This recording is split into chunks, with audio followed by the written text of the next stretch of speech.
भगवान बुद्ध के बारे में कौन नहीं जानता।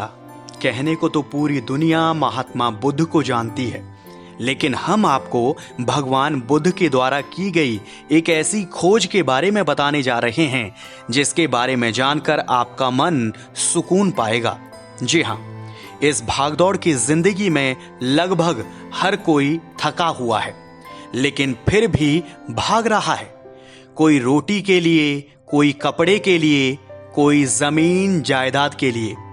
लेकिन लोग हैं जो सबसे पहले चाहते हैं कि उनके जीवन में, उनके अपनों के जीवन में शांति हो, सुकून हो। वैसे देखा जाए तो सच में इस जीवन में सबसे पहली जरूरत तो होती ही सुकून की है, लेकिन हम भौतिक जीवन में इतने मग्न हो जाते हैं कि पहले हम चाहते हैं कि हम सब कुछ पालें और फिर सुकून भी मिल जाएगा, लेकिन होता इससे बिल्कुल उल्टा है। खैर, आप चाहे जैसा भी जीवन जीते हो, अगर आपने भगवान बुद्ध की इस खोज को अपने जीवन में उतार लिया तो यकीन मानिए, आप चाहे जैसी भी परिस्थिति में होंगे, आप हमेशा ही सुकून महसूस करेंगे। और जब आप सुकून महसूस करेंगे तो आप अपने जीवन में हर तरह से संतुष्ट होंगे, क्योंकि संतुष्टि ही जीवन का मूल मंत्र है। तो चलिए भगवान बुद्ध की खोज को समझते हैं। जब आप किसी के भी बारे में जानने की कोशिश करते हैं तो बड़े ही ध्यान से उस पर मंथन करते हैं। तो बस यही है असली जड़, यानी ध्यान। और यही ध्यान एक विधा भी है, और इसकी खोज करीब 2500 वर्ष पहले भगवान बुद्ध ने की थी।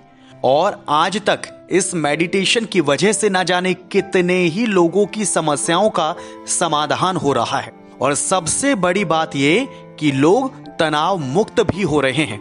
दरअसल इस मेडिटेशन का नाम है विपश्यना। जी हाँ, विपश्यना ध्यान की बहुत पुरानी विधा है।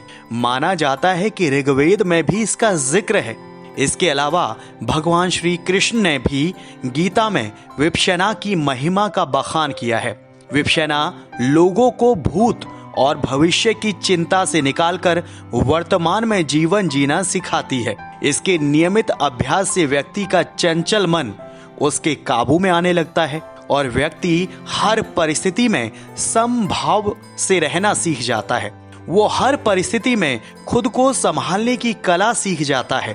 बड़ी से बड़ी परिस्थितियां उसे विचलित नहीं कर पाती। ऐसे में कठिन परिस्थितियों में भी वो सूझबूझ के साथ निर्णय लेता है और हर तरह से सफलता प्राप्त करता है। माना जाता है कि अंगुलीमाल जैसे डाकू ने विपश्यना के बाद अपना प्रायश्चित किया था और धर्म के मार्ग की ओर चल दिया था।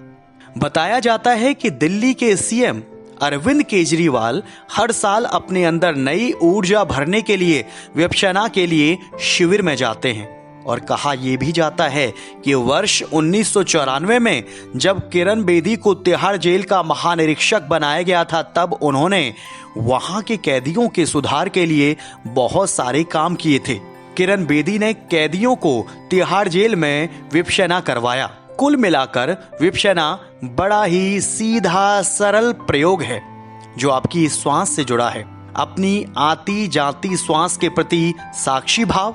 श्वास जीवन है। श्वास से ही तुम्हारी आत्मा और तुम्हारी देह जुड़ी है।